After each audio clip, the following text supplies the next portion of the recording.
baby, you know, he's agreeing to be shoved into hospital against his will. I think when you're incarcerated against your will, which is not a pleasant thing to be, a lot of the people don't want the drugs down their throat, but you, of course, have to have them. They find legal ways to make sure you take them. So when I was talking about being in a state of delusion and how real that is, and that perhaps the worst approach is the approach used in American hospitals, which is, I'm paraphrasing here, basically, you've got to know you're crazy, and you are crazy, and we're going to feed you these drugs until you do and not let you out until you realize you're crazy. Well, if you're in a paranoid delusional state, that's about the worst thing you can say. So I said something like one must have compassion for the delusion and acknowledge that the patient thinks it's real. Of course.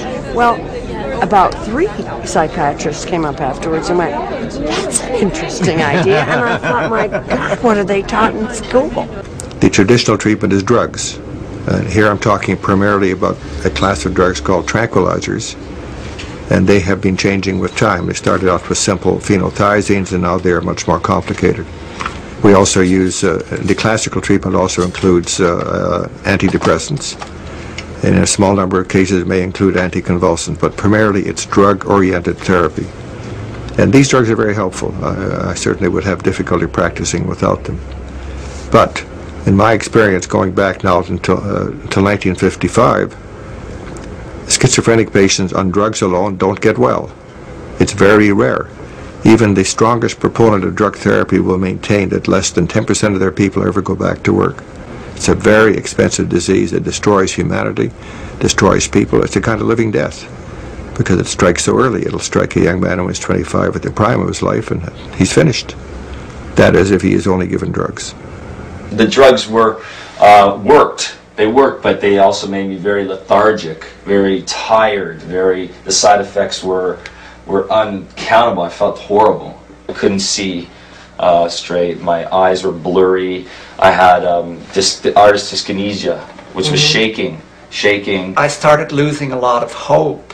You know, I thought, well, the only way I can ever feel different than having this dragged out blah feeling is to have the hallucinations come back. You know, I almost wanted to be psychotic again. I was so angry, I got on the phone to the drug company, and a very kind pharmacologist whose job it was to field these calls, he listened to me. I was just hot. I was hostile. And I poured out all the adverse effects. I was having trouble sleeping, I was just angry and agitated, I was anxious, I was just dripping with sweat. There was a whole list of effects. And he said very calmly, yes, we know our drug does that. I said, well, what do you mean, you know, your drug makes sick people worse? He says, now hold on here. It doesn't make all sick people worse. And I'm sorry to hear you're one of these ones where it's not really helping you. Please go back to your doctor. He'll reduce the dose. But of course, on the lower dose, the depression broke through.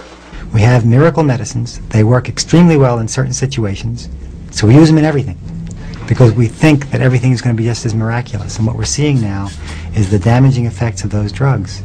There are 106,000, in one estimate from a study, 106,000 deaths every year from the side effects of drugs. That's more than twice as many from car accidents in the United States. So prescription drugs kill more people than car accidents. It's amazing. And that's when they're used correctly. But then I'd go back and say, well, I'm having this problem, that problem. He'd say, don't worry, you'll get better, we'll double your dose. So I thought, well, he's a healthcare professional, he had many degrees and diplomas on his wall, I'll trust him. So we'd double the dose. Well, of course, I'd get worse and worse. He kept doubling the dose. So finally I figured I was going to lose everything. My home, my family, my business. But I kept reading. The doctor said, don't read, don't learn about your illness, just trust me. Take the pills. But I figured, screw it, I'm going to read. I think there's frustration among patients, but there's also frustration among doctors. Doctors also don't know what to do for some of these things, and sometimes, unfortunately, they design their treatments out of frustration rather than knowledge. It's like, well, I gave him that because there's nothing else to do, or I gave her that treatment because there's